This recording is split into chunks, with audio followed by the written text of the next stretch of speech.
To Ejaz coaching classes. आज basic grammar का part 2 बताएंगे। बेसिक ग्रामर के पार्ट 2 में आज आपको बताएंगे बी का प्रयोग।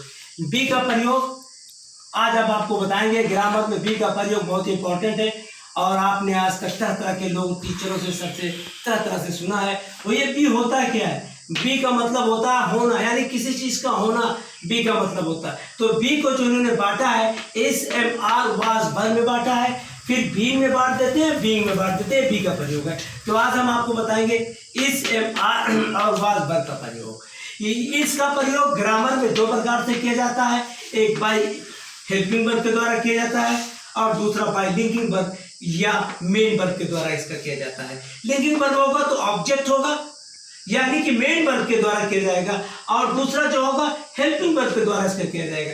यानी कि बी का प्रयोग इस एम आर वाज वर्ब का प्रयोग दो प्रकार से किया जाता है, एक बाय हेल्पिंग वर्ब के द्वारा होता है, एक बाय मेन वर्ब के द्वारा होता है। जहां बाय हेल्पिंग वर्ब के द्वारा होता है वहां पर वर्ब का होना शर्त होता है, और जहां पर बाय मेन वर्ब के द्वारा होता है वहां पर एडजेक्टिव या कंप्लीमेंट सेंटेंस का होना शर्त है। तो हम आपको इसका एग्जांपल देते हैं, एक बार फिर से इसका रिवीजन कर लेते हैं। बेसिक ग्रामर बी का प्रयोग, यानी बी का प्रयोग में क्या किया था, इस एम आर वाज भर आता है तो हमने नहीं लिखा है, उसको नेक्स्ट वीडियो में अपलोड करेंगे। वो बीन और बीइंग होता है। इसका प्रयोग ग्रामर में दो प्रकार से किया जाता है, number 1 by helping verb, number 2 bye linking verb और मेन वर्ब के द्वारा होता है। अब हम आपको इसका यानी हेल्पिंग वर्ब का भी उदाहरण और मेन वर्ब का भी उदाहरण, दोनों को भी हम साथ साथ उसका एग्जांपल देते हैं, तब आपके समझ में आ जाएगा कि इस एम आर वाज वर्ब का सही मानों में दोनों में डिफरेंट क्या है। एक जगह इस हेल्पिंग वर्ब हो रहा है, एक जगह इस वर्ब हो रहा है, यानी बी एक जगह हेल्पिंग वर्ब के रूप में काम कर रहा है और बी एक जगह मेन वर्ब के रूप में काम कर रहा है। तो आइए देखते हैं इसका एग्जांपल क्या है, इसका तरीका क्या है।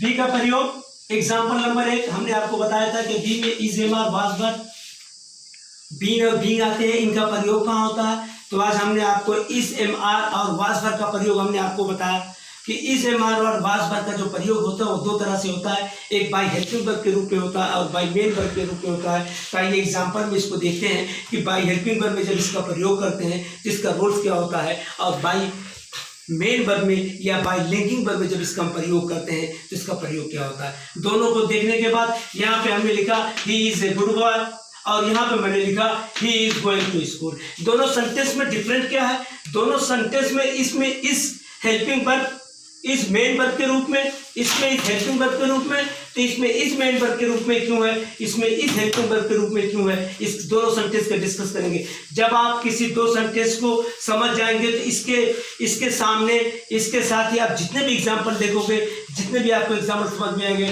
देखोगे वो टोटल आपके समझ में आएंगे। यहाँ पे हमने लिखा ही से गुड बॉय, वह एक अच्छा लड़का है, इस मेन वर्ब के रूप में है, तो यहाँ पे इसलिए वर्ब का काम कर रहा है कि यहाँ पे गुड बॉय एक एडजेक्टिव है। तो अब यहाँ पे he is going to school, यहाँ पे इस हेल्पिंग वर्ब इसलिए है कि गोइंग जो है वो वर्ब है, और वर्ब हम अच्छी तरह जानते हैं डिनोट एक्शन करने को ही वर्ब बोलते हैं। यानी कि इस यहाँ पे जो हो रहा है वो वर्ब की सहायता कर रहा है, यहाँ पे इस जो हो रहा है वो मेन वर्ब के रूप में। तो पता चला कि हेल्पिंग वर्ब के बाद वर्ब का आना शर्त है, लेकिन जहाँ मेन वर्ब होगा वहां पर वर्ब ऑलरेडी मौजूद है ही है, तो वर्ब नहीं आ सकता, या तो यहाँ पे कंप्लीमेंट सेंटेंस आएगा या तो यहाँ पे एडजेक्टिव आएगा। तो पता चला कि हेल्पिंग वर्ब वो उस समय होगा जब उसके बाद वर्ब होगा, और मेन वर्ब जब होगा तो उसके बाद या तो कंप्लीमेंट सेंटेंस से जोड़ दिया जाएगा या तो वो एडजेक्टिव से जोड़ दिया जाएगा। कंप्लीमेंट सेंटेंस से जोड़ने के लिए जैसे हमने कह दिया ही इज इन द रूम, वो कमरे में है, ये कंप्लीमेंट सेंटेंस हो गया। माय डियर स्टूडेंट, बहुत ध्यान से इसको देखना जब ग्रामर पढ़ा है। He is a good boy, देखो आपको यहाँ पे एडजेक्टिव का जोड़ बता रहा है, he is a good boy. और अगर हमने आपको बताया कंप्लीमेंट सेंटेंस तो यहाँ पे हमने लिखा he is in the room, he is in the room. गौर से माय डियर स्टूडेंट इसको देखने की कोशिश करना, he is in the room, यहाँ पे द रूम जो इन द रूम जो कंप्लीमेंट सेंटेंस है, यहाँ पे एक गुड बॉय जो है वो एडजेक्टिव है, यहाँ पे आप गोइंग देख रहे हो, यानी इस तीनों जगह है, यानी इसके बाद कंप्लीमेंट सेंटेंस आ रहा है, इस मेन वर्ब है, इसके बाद एडजेक्टिव आ रहा है, इस बी मेन वर्ब है, लेकिन इसके बाद हेल्पिंग वर्ब आ रहा है, सॉरी वर्ब आ रहा है, तो वह हेल्पिंग वर्ब है।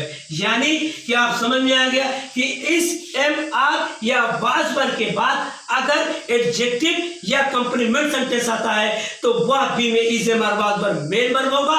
अदरवाइज हेल्पिंग या अदरवाइज वर्ब आती है तो वो हेल्पिंग वर्ब होगा, is am are was verb helping verb होगा, उसके बाद वर्ब होगा।